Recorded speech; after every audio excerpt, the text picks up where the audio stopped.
My next show. What's good, my beautiful people, and my ugly people as well? You're about to watch an episode of Charlie Sloth's Wrap Up. Now, the show normally lives on the iPlayer, but it only lives there for 30 days, and my beautiful friends from outside of the UK can't watch the show, so now we're bringing it here to YouTube. Sit back, relax, and enjoy it. Now remember, if you want to watch exclusive episodes of the Wrap Up, you've got to go to the BBC iPlayer. You can do that by clicking right here. You see that there? Magic, fam, man's like dynamo. I'm a magician inside the Wrap Up, cuz. Get involved.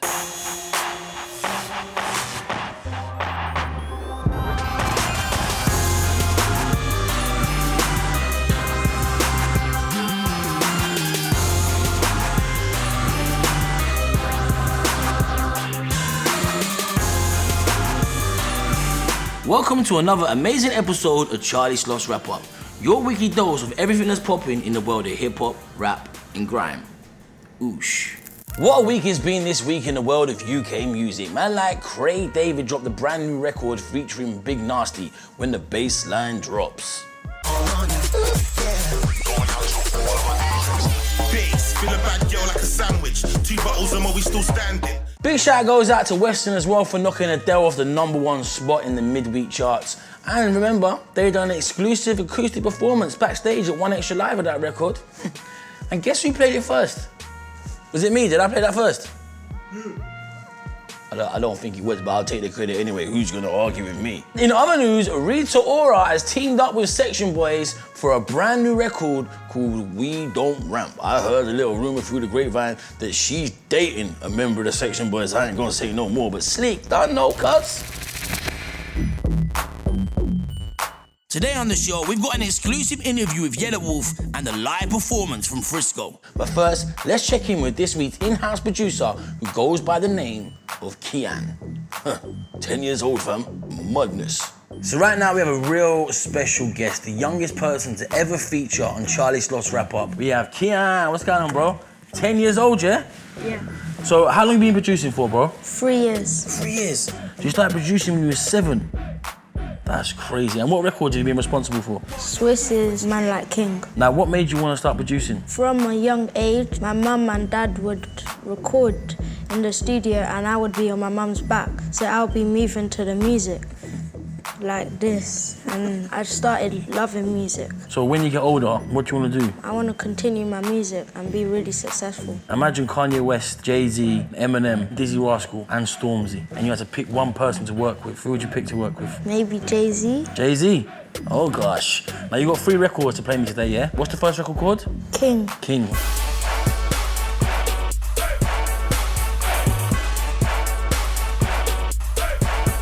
But that's sick, bro. The chants in there, the snares are cutting through. When it comes to mixing the records, who's doing that? You got someone else mixing them for you? Yeah, my dad mixes them for me and makes sure that they're perfectly fine. All right, what's the second beat? Madness Attacks. Madness Attacks.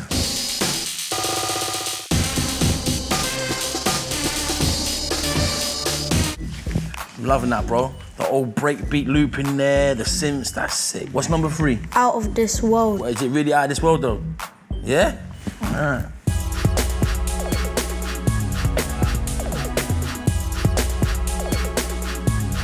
That's sick as well. The pan tom-toms, the percussion, the rushing, that's a big record. And I know there's certain producers out there watching this that are already looking for a new job. My favorite out of the 3 is gonna have to be Madness Attacks. The beat is just so classic, and I like the way it's done with the synths as well. It's got a real eerie feeling about it. So the record you're gonna hear throughout the show today is Madness Attacks. Man like Kieyen, 10 years old, fam. Producers, job center is open. So I'm now joined backstage at Brixton Electric by a lyrical monster, the one and only Yelawolf. What's up, bro? How are you, man? You good? Great. Yeah, Great to meet you, bro. Good to meet you too, man. First things first, how did you get into rapping? How did it all start for you, bro? So I started writing in the 5th grade. I remember moving from Alabama, this small town called Fort Payne, into Nashville, Tennessee. I had already picked up License to Ill, and by the time I moved to Nashville, I started getting into the Ghetto Boys and 3 6 Mafia. I made it to 5th grade. I started trying to write. I just wrote for years before I ever even really started doing it out loud. You know, I would write notebooks and do it in my room alone. 18, 19 years old, I started coming out with it. And just friends of mine telling me that I should take it serious, you know? And I just kind of knew it was something that I needed to pursue, at least to try. And the more and more I got out there, I started realizing maybe I had something that was not average. Practice, you know? Here we are today. Yeah. 1, my last album flop. 2, it wasn't my time. 3, my mama selling my pajamas online. How did the situation come about with you being signed to Shady? We had some mutual friends, first of all. My boy Jim Johnson, who was a producer, was a good friend of mine who I've known for years. Paul Rosenberg had gotten trunk music after Pop the Trunk started buzzing around the underground. I know Paul had mentioned it to him, but Marshall hadn't checked out the music until after he went down to work with Jim Johnson, and Jim Johnson showed him the video Pop the Trunk. He got an old Mossberg and a muscle yoked up a bag laying in the back of the dump. Boy, don't make me go pop the trunk on you. After that, he set up a meeting for us to fly out to Detroit, talk for a couple hours. It just clicked, it made sense. It's still surreal. I mean, I'm from a small town in Alabama. You know, just kept trying to consistently and kept pushing myself to be more different. Not wanting to be like him was a big factor of why I'm on that label. It's like the Wu-Tang Clan, you know. Everybody's got to have their own strength. Individual thing, yeah. Boy, my best friend. Who you think I'm talking about? Lift me up when I'm down and out. Still up to him without a doubt. Still got a best friend. Shout it out. So, throughout the month of November down at BBC Radio 1 Extra, we are celebrating the art and the craft of the MC. That's right, it is MC Month. So let's find out what happened down at BBC Radio 1 Extra this week. Chantel, I loved you, but you cheated with Jonathan from church. Perfect. I'm gonna run up and spray him and leave him in the church. Yeah, it's like some things were meant to be. Yeah, I swear to God, I'ma take what's meant for me. Yeah, all this drama got me messed up mentally. Yeah, if it ain't money, then it don't make sense to me. Yeah, they're hating now, but these brothers were ahead of me. Enemies their friend, and your friend is your enemy. I met this pretty girl, her name is Maxine. Told her that I love her, she told me I'm selling mad dreams. I was kinda lovesick, think she had the vaccine. Would've shared a ring with her, we were like a tag team. Every time I saw her, had me moving nervous. Never wrote love songs, only wrote murders. I was so certain, but I was so searching. Trying to find time for her, we were both working. The propaganda, new form of the hunter's trap that's left for the prey. These predators will only get fed off, filling our head with the words that they say. More or less, you want more or less. If you have more or you can guess the rest. The story's an old one. In my time on the surf, I've told some with a rhyme, syllable, line, typical. Would it be better to mime lyrical? I'm just giving you my individual spin on the things that I've seen in the physical. Now, bro, your tattoo game is crazy. What's the favorite piece of ink you've got? It's probably the piece on my back of my kids' portrait. Can we see that? Yeah, sure. I got a piece of the Jesus piece. That is crazy. Mike DeVries started my Jesus piece. That's one of my other favorites. So that's the latest. That Jesus piece I set for like 8.5 hours. Travis Barker's got this festival called Museum, and Mike DeVries was out there, and yeah, I set for a long time for that piece. Stupid. a lot of Jack Daniels to get me through that one. Still to come on the show today, we've got an exclusive live performance courtesy of Frisco performing the brand new record produced by Chasing Status, Funny. And we've got all the gossip from our US correspondent, Valerie Lora. What I want to ask you now is your top 5 hip-hop records of all time, in order, starting with number 5. Craziest records that will just live with you forever and have played a part in you becoming the guy that you are today. 5, shit. Tear the Club Up, 3 6 Mafia. Number 4. Mine is Playing Tricks on Me, Ghetto Boys. Number 3. Number 3, Spody Yodi Outkast.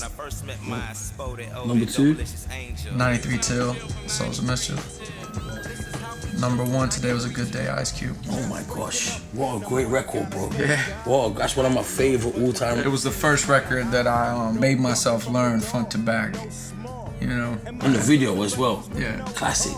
Yeah, so I mean, that's off the top. If I sit here and really thought about it for real, It might be a bit different. Yeah. Yeah. But you know, off the top, those are 5 super influential records on me for sure. I gotta go, cause I got me a drop top, and if I hit the switch, I can make the ass drop.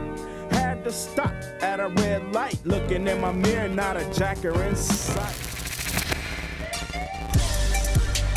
Yikesters, what's good with it? It's your boy Tino, come on. Now, Sloth, I heard that you got Yelawolf on the show, so I thought I'd flip it up and come down to Real Friends Vintage Clothing and get cracking with those dope drops. Drop 1. Here we got the Acid Wash, Denim Tommy Hilfiger jean jacket. Likes. The Acid Wash, the box fit, and the back. Drop 2. What you're looking at here is the 90s Dolce & Gabbana black bomber jacket. The applique DNG letters, the racer links on the wrist, and the high turtleneck. Drop 3. Red pleated leather and fox fur trim. Yes! Lights! The licorice sleeves, the fox fur leather on the trim, and the Street Fighter cuffs. Drop. Here we got the rainbow silk Fendi shirt. Likes! The Fendi monogram print all over, the silk material, and the hip hop fit, man. Tommy Hilfiger figure 4X. Dolce & Gabbana clean 5X.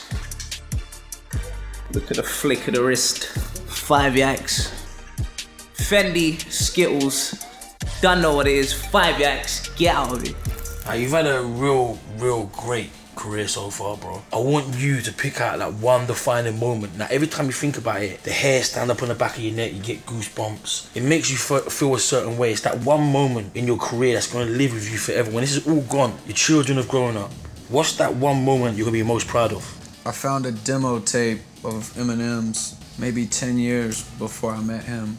It was an old demo tape, dusty. It had fell behind some speakers at this independent record label in New York City. And I looked over and it was black marker marked over an In Too Deep tape. And it said Eminem over it. I knew that it was his immediately because I knew he was known to overdub other white rappers' tapes. So I grabbed it and put it in my pocket. It was in a pile of other dusty tapes. And I held on to it and I was like, man, I'm gonna hand it to him one day. I didn't know that I put that in my vision board or whatever, that I would actually be signed to him, but the first time we sat together to listen to Radioactive, and I told him, I said, hey man, I did an album. He said, well, let's hear it. So let's hear it tomorrow. As soon as I got back to the room, I was scrambling for that tape. I knew I brought it to LA, but I wasn't sure. And the next day at the studio, I handed it to him, He was like, fuck, I remember where I was at when I recorded this. I was living in an apartment with Royce, and he remembered making the tape and all that shit. So bigger than just handing them that tape, it was just, if you believe in something, you can really see something through if you just stay humble and focused. So that was a big, big moment. I didn't want anything from it. I didn't want him to sign it and give it back to me. I just wanted him to have it. That's crazy. That's a great story, bro. Yeah. That is a great story. Well, bro, next time you're in the UK, got to pass by the radio, maybe get a little freestyle as well, that'd be wild. You're a legend. Thank you. My love, bro. My love.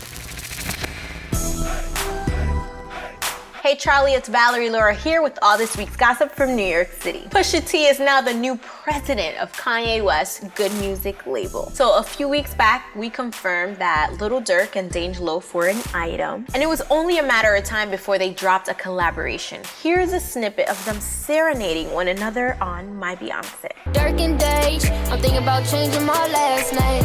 Ooh, I like the way she moves. 50 Cent has been beefing on social media with Rick Ross and ex-girlfriend actress Vivica Fox. On both occasions, the beef was started by the other party, but 50 let him have it. You're gonna have to go to their timelines for details, as there were too many insults and memes flying back and forth. 50 also clowned Meek Mill during a show in Sweden. You thought you was gonna pick on Drake? You got the shit slapped out of him. He also made an appearance on The Graham Norton Show and let actress Julie Walters feel the bullet fragment that's still lodged in his tongue. Oh, I can feel it. That's all from me, Charlie. See you next week. So now I'm joined in the basement by the one and only Frisco. What's going on, bruv? You good? Yeah, fam. Good to see you, bruv. Now, I remember, I don't know if you remember this, but I remember about 10 years ago, I shot a video for you and Goldilocks. You shot that? Yeah. Which one? Wasteman. You shot that? Yeah. No, you didn't. Yeah, that was me. Nah. Yeah, like 10 years ago. No way. Bro, serious. And I remember, even back then, like you was like a big man in this thing. Like, I remember when I got the call from her management company, say, yeah, you're gonna shoot the video and direct it, edit it, do all the video and that. And I was like, raw, what a man like Frisco. And I remember turning up and doing the video and I was like, yeah, do you know when you try and play it mad calm, like, yeah, He's saying no, cuz. So like it shows, bro. Like I'm talking like 10 years ago, I done that video, and still today, you're as relevant today, if not even more so, than you was then. Me and Goldie come to wipe out waste man. I want papers done with a change fam. And if a guy jump out his place, or draw for the thing on the waist and chase. So the new record with Chasing Status, funny. How did that come about? That just come about by it's just a studio session. Like we got in the studio, we've never worked together before, so it was cool. Chopped it up about music, you know what I mean? So you know how them studio sessions go, you start talking and obviously the vibes connected. I don't even think the tune was fully finished when he first played it to me. But yeah, he played me a few tunes and yeah, we just went in from there. I think we actually had a couple sessions, but it was done from the first time we put the vocals down. The main bulk of the song was there. All right, so bruv, you're gonna give us an exclusive live performance of the brand new joint with Chasing Status, Funny. Yeah. Bruv, do your thing, take the stage. Always a pleasure, brother. Bless, my man. love, fam. Take it easy, fam. Bless. A man like Frisco performing the brand new joint with Chasing Status, Funny. Take it away. Big up Charlie Sloth. It's the wrap up. Big Frizz. Listen. Yeah. Man said he's better than me, that's funny. They're not serious, them man are funny. They said grime was dead, I couldn't stop laughing. Man, I found that shit so funny. You don't rate boy, better know that's funny. They can't come around me and move funny. Start shutting down some of your favorite MCs and see if you still find that shit funny. Oh shit, look who the fuck is back. It's Mr. Love Met Duppy on track. Man can't come and act up in my zone. Make a man drive home with your pride in it like 2000 and BBK, it's a rap. Round of applause flow, man, I just clap. If I can't ball light with my dogs, then I wanna say that I had fun when I look back. Hold on, wait. Let me kill him with the lyrical flow quickly. Lyrically, them man ain't fucking with me. Man said he don't rate my team out here. That's funny. I can smell hate in the air. When I rise up to the top of the stair, we make the gal them stop and stare. They be like, lamb fam, it's not fair. And it's mad cause I heard man say that he's better than me. That's funny. They're not serious, them man are funny. They said grime was dead, I couldn't stop laughing. Man, I found that shit so funny. You don't rate boy, but I know that's funny. Man can't come around me and move funny. Start shutting down some of your favorite MCs and see if you still find that shit funny. Man said he's better than me, that's funny. They're not serious, them man are funny. They said grime was dead, I couldn't stop laughing. Man, I found that shit so funny. You don't rate boy, but I know that's funny. Man can't come around me and move funny. Start shutting down some of your favorite MCs and see if you still find that shit funny. Right now, man, that man's calling it on. My life, I pull it all in a song. The gal them know I don't play in the bed. I've been bashing up gal like Rico Strong. Forget the hype, if it's on, then it's on. Go 5, will leave your head top gone. Them man over there said they don't like Chris. Thought that I cared. Trust me, you're wrong, I'm a fully grown man. Ain't no teen, this ain't the act, this ain't no scene. If a man wanna try keep up with fuck, we leave your face all over your windscreen. Hand on my heart, no word of a lie. I am the best and I ain't gotta try. Told man already long time in my ad-lib, diss me and get SK double Y. You think this is funny? Sky! Well, Mr. Funny Man, is this how you get your sick kicks? Big Frizz, old tight Chase Status. Listen.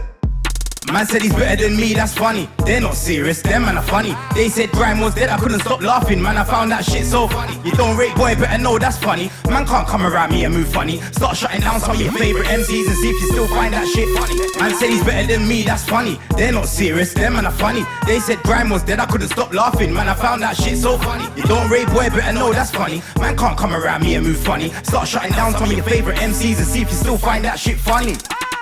Yeah. Funny, it's out right now. Go on iTunes and cop that. Yeah. Boy, better know.